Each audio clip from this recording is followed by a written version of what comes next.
Welcome to Make Your Money Matter with Brad Barrett, the show that aims to change the way you think about wealth management. Brad is a financial advisor, established radio host, and author of Retire Right. He is a managing director and partner at One Capital Management, an SEC-registered investment advisory firm managing over $4 billion for clients across the nation. Brad and his team are dedicated to helping clients protect and preserve their assets so they can reach their investment and retirement goals. And now, your host of Make Your Money Matter, Brad Barrett.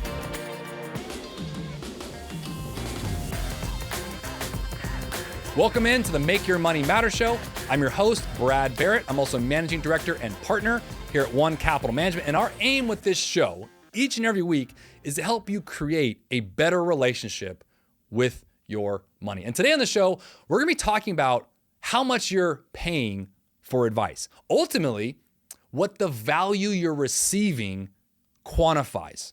Now, I'm going to go through a study that actually can quantify the value of a financial advisor. And we'll talk about that today because I think it's important when you talk about paying someone for their advice or for a service, you need to understand what the value you want to receive. And I think asking the right questions allows you to critique it or quantify it in the right context. And we're going to talk about that today. But before we get started, make sure to go to our website at onecapital.com. You can click on the media tab and download and subscribe to the Make Your Money Matter show. You can also download the show on any other platform where you would download a podcast, whether that's Spotify or SoundCloud or the Apple iTunes app on your phone or Google Podcasts. And do me a favor, leave us a review. It's always good to hear feedback. Leave us a comment. It helps us share the podcast each and every week, and I very much am appreciative of those who do. And with that, let's get started. Now, friends, I want to share something from experience, and I can only come to you with a fully open heart on this. I have been in the financial services industry my entire adult life. In fact, actually a couple years prior to being technically an adult. As many of you know my story, something cathartic happened in my life where my father's company, who we worked for 20 years, went bankrupt. And at the same time, I had a stepfather who was a battalion chief at the Los Angeles City Fire Department. And through those two lenses of the men in my life, I realized one of two things pretty much right away. One is I wanted to learn everything I possibly could about money so that whatever happened to my father didn't happen to me. And then ultimately in that, God's purpose for me actually came through that event. That's what he wanted to do with my life. It's to not only learn about money for myself, but also to help people. Now, at the same time, having a stepfather who, was showing me the way in terms of understanding a W-2 salaried role and overtime and how that played into my mom's salary of being a teacher, having these backgrounds for me really shaped me to who I am today. And I want to start and just share that with everybody because I think it's important, like all things you're listening to or watching or wherever you're getting your information, the why. As many of you heard me say many times on our show, that why you do what you do with your money matters. And so I think when we talk about the concept of value, we immediately kind of go into, okay, well, how much am I paying? And it's interesting because my wife, Veronica, who we've been together for 12 years, married for 10 years, I love her to death, and she's a brilliant person. It cracks me up, though, and I've shared this before, that I'm not entirely sure she knows what I do. Now, I think over the past few years, she's taken more of an interest, let's say. But finance, to many people, isn't exactly a sexy topic. It's not exactly like, ooh, let me learn more about it, right? And I'm just being open here. But it's interesting because when I was walking her through what I do for a client, where my heart is, why I love doing this for nearly 2 decades now, we then got into the subject matter of fees and how people pay for your service and so on and so forth. And it was interesting because, and this is using a national average, if you will, of pure advice, which I'm going to get into today. There's different ways you pay fees, and I'm going to talk about that because I think the most important thing about any decision you make is the education and the knowledge around that decision. So it's important to go through the numbers, but glossing over that for a second, my wife's saying, okay, if someone's going to pay you 1.5% all in as an example, and let's say on average, you're going to earn over the course of 20 plus years, you'll earn 7%. Now I'm very hypothetically speaking here, so please don't take these numbers to the bank on both the fees or the rate of returns, but hear me out. Her concept was, in her mind was, okay, so someone's going to pay you $1.50 to potentially earn them $7. And I never thought about it that way, but I was like, yeah, essentially. Now, here's where the rubber meets the road, is when you're going to pay someone any amount, You want to know what you're getting back in return. Now, I think what someone might lean into in terms of value for them will be different for someone else. Can we all agree with that? And so I think when you talk about a service in particular versus maybe a product, right? I always tell people like, we're not selling widgets here. I don't sell anything. I provide a service. And it's important through our discovery meetings we have with our clients to really talk through, what value they need from someone like us. And our job, any good advisor out there should do the work to help in the discovery meeting to help walk them through what they're actually looking for. Like there's a certain notion that happens, whether it's like they've had poor performance in portfolios, they're doing it themselves and they're not trusting themselves. If they had a cathartic event, let's say with a loved one or a spouse or something like that, or a divorce, sadly. I mean, anything could happen where a conversation with someone experienced comes up and then ultimately the conversation about how much you're paying for that advice. And it really comes down to, again, value. Now, when you talk about value, I did do some research on this, and I've talked about this before. About last year, I brought this up as well. And I want to reframe it and re-bring it up here. The added value of financial advisors can actually be quantified. Now, for many years in my career, I actually thought like it's hard, right? It's hard to quantify a service. It's not like, okay, it's a guarantee that you pay $1, you're going to get $2 in return. Like that doesn't exist, okay? And by the way, if I'm speaking to somebody right now where you think that's actually there, I can promise you it's not, so please be careful. But it can be studied. And Vanguard actually did a great study that I think is really valid for us to discuss and really bring up as the notion of value when it comes to financial advisors. And in their research, it actually shows, and I'll go through this in depth here, that an advisor not only adds peace of mind, which is an unquantifiable thing. I think that's important, right? Because there's two sides to this, right? There's the quantifiable. Okay, if I'm paying X, what's my Y? All right. Then there's the unquantifiable, the things that you can't put to paper as a value, but you have to learn for yourself and really ask yourself the right questions. And one of those is peace of mind. That's the biggest thing on the non-financial benefits, if you will, of having an advisor that comes through. But it also, and this is where they came up, it also adds about 3 percentage point of value in net portfolio returns over time. I want to say that again. Again, this is a Vanguard study that discusses the value of financial advisors, and I'll bring up how this comes about. But it actually shows that it may add about 3% of value in net portfolio returns over time. Now, what does this mean? Your advisor, your financial advisor, has the ability and the time, okay, to evaluate things like your investments, not just your overall financial situation, but specifically your portfolio investments. And they're able to meet with you to discuss your objectives and help get you through tough markets. Now, all of these factored together, again, that's how this study was run, can potentially add value to your net returns, which, by the way, net returns are returns after taxes and fees over time. So when you talk about just portfolio for a second, just take portfolio construction, right? That's what we call it here when we're doing portfolio management for a client. And if you're a client listening right now, that's what we're doing for you. With portfolio construction, we can work with you in particular to create a diversified portfolio while we're also ensuring that we don't, pay too much for investments, right? There's value in what we're seeking on growth and value companies. And also for those that have after-tax accounts, right? We're not paying too much in taxes on the investment returns. Now, shifting gears for a second, because I want to discuss this as the 3 legs of a stool analogy, okay? We've all heard this before in different aspects of life, and think of it like a tripod, right? If you lose a leg, right, it's gonna stumble. So it's important when I talk about the concept of wealth management or holistic financial advisory. And the word holistic comes actually from the Greek word holos. Now, if you look that up, it's actually spelled O-L-O-S, and it looks like olos, but it's actually pronounced holos. And that's where we get the word holistic, holistically. The entirety. If you look it up, it stands for all in its entirety. So you want to look at the whole picture. Now, right here, friends, is where you need to ask yourself, am I allowing my financial advisor, and am I being responsive to his request to meet or discuss my objectives? Because that's the only way you can actually design something in its entirety. Now, you also have to ask yourself, is that what I want? Now, I can share from value because I get this question from people who haven't worked with an advisor before. And this is obviously an experience, and I know I'm biased in saying this, so just take it with a grain of salt. But I think you do. You do want a holistic approach. Why? Well, think about it. If you just focused on trees, you would lose the forest. You've heard that analogy before, right? Don't lose the forest for the trees. If you singularly focus on one item within a portfolio, you're maybe and likely missing other aspects that come with that. Let's take an investment, for example. Are you considering how it's owned? You've heard me say this a lot. It's not always what you own, but how you own it, because taxes come into play.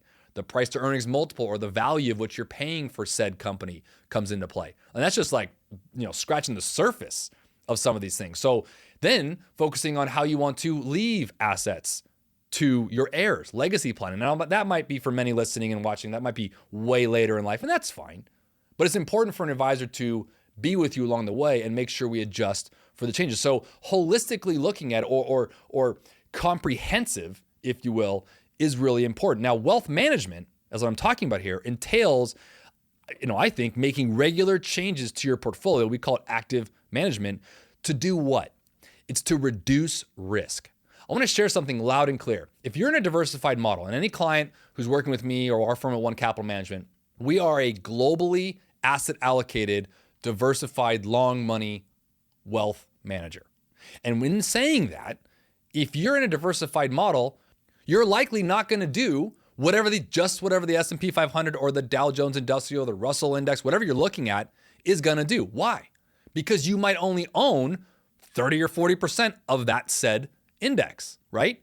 It's an appropriation of allocation. We have to remember that. So when people are looking at the S&P 500 or the Dow and say, oh my gosh, the S&P is up 14% and we're only up 8%, you're kind of going like, why am I not beating the market? Well, if you're beating the market, here's what's going to happen. If you're in that kind of a portfolio and you don't have active management, you don't have rebalancing, and you don't have diversification, all three things that we do, if you don't have that and markets turn, whether it's a month or a quarter or a year, like we saw last year in 2022, guess what? You're going to be down what the market is, or maybe and likely even more.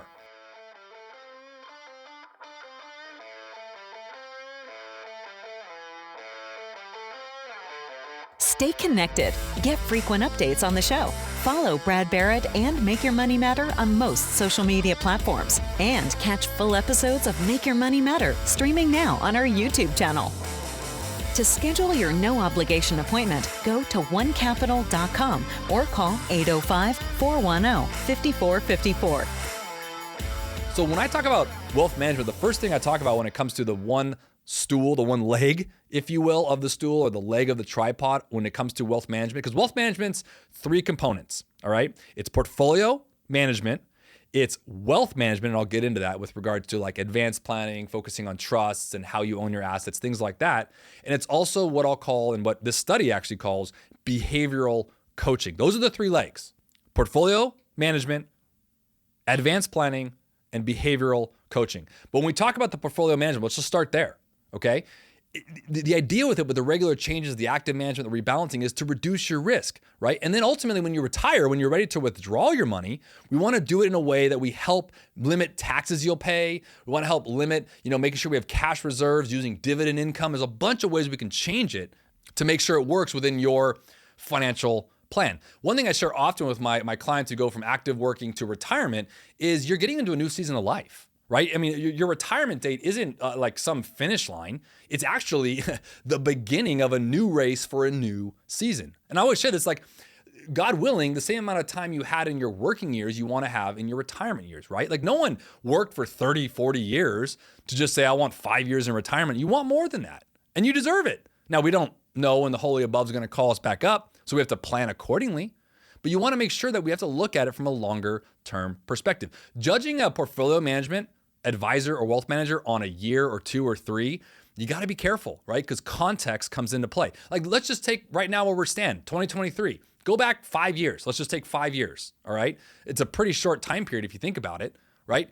Well, that's what, 2018 to 2023. Look what the markets have done 2018 to 2023. In 5 years, we've had a global pandemic, a bear market, two bear markets, in fact, 18 and 22, and we've had a decent run in other years. But what is that? 40% of the past 5 years have been at down markets. Now, if you're in a diversified portfolio and you manage your risk on the downside, guess what? You're likely even, if not whole on a net basis. Now, I'm not speaking to someone individually here, obviously. This is a hypothetical, but just look at the numbers. And when you think about this, remember this when I say the term context, okay? And I can promise I'm speaking to someone on this. And by the way, you're not alone. Everyone does this, but I want you to hear it from me. We tend to use data sets from 20 or 30 years to judge 1 year. And here's what I mean by that. If you look back, you can look this up anywhere. You look back over the past 30 years, the S&P 500 has done like 10% year over year. And then you look and take that data set and don't contextualize it, and you're just judging a manager on 1 year. And you're like, well, wait a minute, you're not doing 10%. Shouldn't you be doing 10%? That 10% is from 30 years of data, right? It's an average. We have to remember that, okay? And I'm speaking to someone here because I'm telling you, we have this conversation often, and I think the biggest thing I want to share, and this is part of an advisor's value, by the way, is helping frame the one leg to this tripod, as I'm saying, of portfolio management. Because the ultimate aim from that, from a diversified model, is to reduce risk, and it's also important for us to judge and to look at, how that person's doing in context value. You can't take 30 years of data and then judge them on 12 months of work. Be careful. Now, before I jump to the other two legs of this tripod I'm mentioning, or the other two legs of this stool I'm creating here of overall wealth management, I want to bring up something that I've actually brought up before. There's a study that comes out every year. It's called the Dalbar Report. It's for nerds like me, but it's a great study that I like to share. And it's actually called the Quantitative Analysis of Investor Behavior. Now, I want to stress that, investor behavior. You and I, yes, we have tendencies. We have biases. We have behaviors. It's important. Trying to think you don't is like, it's crazy. I mean, it's just not a possibility. We have naturally in us different behaviors and tendencies and notions that we carry with us, and we likely bring it into everything we do every day. And yes, same with our money. Now, in the context I just said about make sure not to judge someone on a 30-year facts for 1 year, think about this. This Dalbar report shows that the S&P 500 over the past 30 years, and this was done as of December 31st of last year. So this is 9 months ago, but the idea is we're going to get a new one here in a couple months. But just look at this for a second, right? Over the past 30 years, the S&P 500 has done 9.65% as of December 31st, 2022. Now, inflation over that same time period was running at an average of 2.5%. Now, I ask you, and many of you who've listened or watched me before, you've heard me say this status before, and it just puts a bow on this conversation of portfolio management and behavior and why this makes so much sense to offload this to someone who's unbiased and has the professional skills to do it. Now, do you want to know what the average asset allocation fund investor did over that same time period? 2.5%. Like if you just lost your password 30 years ago and you just invested in the S&P 500, you would have done 9.65% on average every year based on this study. Now, the average asset allocation fund investor, the behaviors of those that do it yourselves and those kind of things, did 2.5. They barely beat inflation. Now, you might be thinking, Brad, that's a crazy stat. Why? I'll tell you why. Because we have our own notions and tendencies. We also have something very important, one of the most important recipes when it comes to managing money, which is emotions. It's hard. I say this story a lot. You've heard me say it, but Veronica and I, our assets are managed by the same portfolio manager here at One Capital Management that is for my clients. I think I know what I'm doing. I like to know over 20 years, I know how to invest. I know how to allocate. I know what to look for. But I'm still a human being, right? I still have emotions. Now, you've heard me say this before, but it's important to remember that. So when we just, glaze over the value, and we're just judging it on quantitative numbers, and again, you're typically taking a 30-year data set and judging someone over 12 months, it doesn't work. It's like comparing apples to oranges, as they say. Now, shifting gears for a second and moving over to the second leg here of behavioral coaching. This is probably the second most important item here that I want to bring up because, it's basically guidance when it's needed most. Think about that, right? The biggest value your advisor can provide is accountability or behavioral coaching. And then this is most important during market turbulence, when likely you'll feel the need to maybe abandon your set out course or your asset allocation and move to cash, for example. I mean, essentially, when it comes to behavioral coaching, I can go on and on, but to sum it up, your financial advisor is there to counsel you. You hear me say that all the time, and listen to your concerns, your worries, and essentially guide you on the right path. Think of it like, I always make this analogy, think of it like a co-pilot. You're the one driving the car. It's your car and it's your destination. All right. For example, it's your portfolio, it's your money, and you have the goal that you're expressing to your co-pilot of where you want to go. You want to hire the right co-pilot who's likely been to that destination before. Maybe it's retirement, as an example, right? They know the potholes, they know the routes, and you're going to deviate off course, find some scenic routes and things like that. But the job of a good financial advisor or a good co-pilot is to make sure you get back on the course heading to your direction. And that's really important because your advisor works with you to add value throughout the course of your relationship. And then ultimately, when it comes to the advanced planning leg of this, that's where you combine everything. That's the notion of not only what you own in the portfolio management leg or, the behavioral coaching of what you're owning and making sure you don't, adjust course too soon or too late, as an example. Advanced planning makes sure it fits the concept of not only what you own, but how you own it. Right? You want to make sure it's put into a trust. You want to make sure you have insurance that covers some loss. You want to make sure you're having debt management conversations as you take on debt or go through the seasons of your life, if you will, when it comes to raising kids, buying a house, paying off your house, putting kids through college, so on and so forth. So it's amazing to me that, I know I sound biased here, but value is there. And the idea with today's show is to make sure that we remind ourselves that, it's important to make sure we can assess that value for ourselves. I think the first question you want to ask yourself is, do I want someone to help me build wealth? And then the question that comes off of that is, at what time period do I want my wealth to be built? And then ultimately, the third question comes in, once my wealth is built, how do I want to spend it down? And then lastly, and this is four of many questions you can ask, but lastly, you want to ask yourself, how do I want to leave it?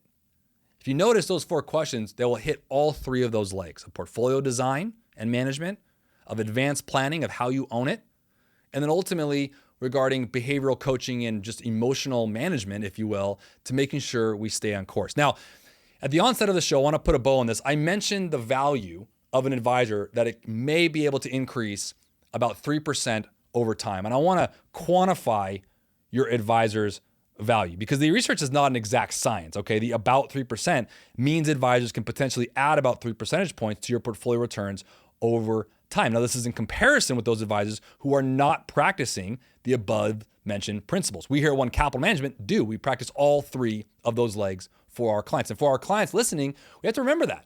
And it's making sure, hey, you should ask yourself, if a financial advisor reaches out to you, are you responding to them? Are you asking the right questions? And if not, making sure that whatever is getting, filtered into your head from other questions or news reports, make sure you bring it back to your advisor for context.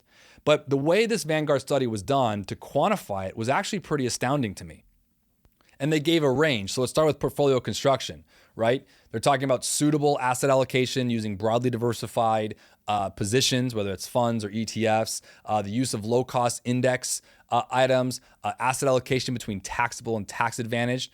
That one leg has shown to increase the overall design of about 75 basis points in asset allocation, right? As well as about 45 basis points in using, index and diversified management. Now, moving to the second leg of wealth management, regular rebalancing has shown to actually increase value over time by about 35 basis points. Now, spending strategies when it comes to wealth management or advanced planning with regards to retirees, so those are my retirement clients listening, or as you're getting into retirement, spending strategies for drawdowns or withdrawals, it actually studied that by doing it right and working with an advisor can actually increase your returns over time by about 70 basis points. Think about that. Just making sure you're doing it right can add returns over time. And the last leg of behavioral financial coaching, right? Advisor guidance to, help advise and adhere to your financial plan has been shown to actually increase, based on that Dalbar report,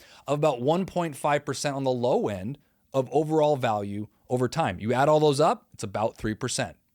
So it's important, again, to remember, it's not an exact science, but its ability to quantify the value you're seeking from paying somebody for their advice. I understand that, we all want to not pay for something, but you have to remember that to pay for the service is to get the value you're receiving. Last thing I'll say is this, and this is my own world example.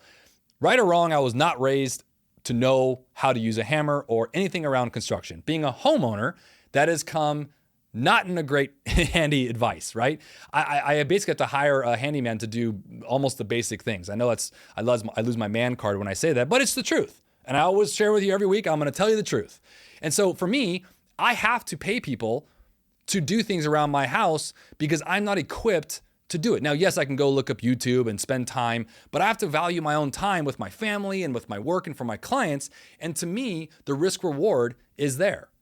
Now, I'll ask you, for many of you listen, who likely could do a lot of that stuff, that's an area of your life that you're not paying for, but you might be paying for others. And it's okay to bring humility into the decisions in your life around making sure you partner to your weaknesses and adhere to your strengths. So asking the right questions and seeking the value that you're looking for matters. I want to thank you for listening to the Make Your Money Matter show. And as always, before acting on anything discussed today, make sure you seek counsel and talk with your financial advisor about your specific situation. Or again, if you'd like our help, you can reach us at 805-410-5454 or on our website at onecapital.com. And until next week, always remember to make your money matter. The information in this show is educational and general in nature and does not take into consideration a listener's personal circumstances. Therefore, it is not intended to be a substitute for specific individualized financial, legal, or tax advice. To determine which strategies or investments may be suitable for you, consult the appropriate qualified professional prior to making a final decision.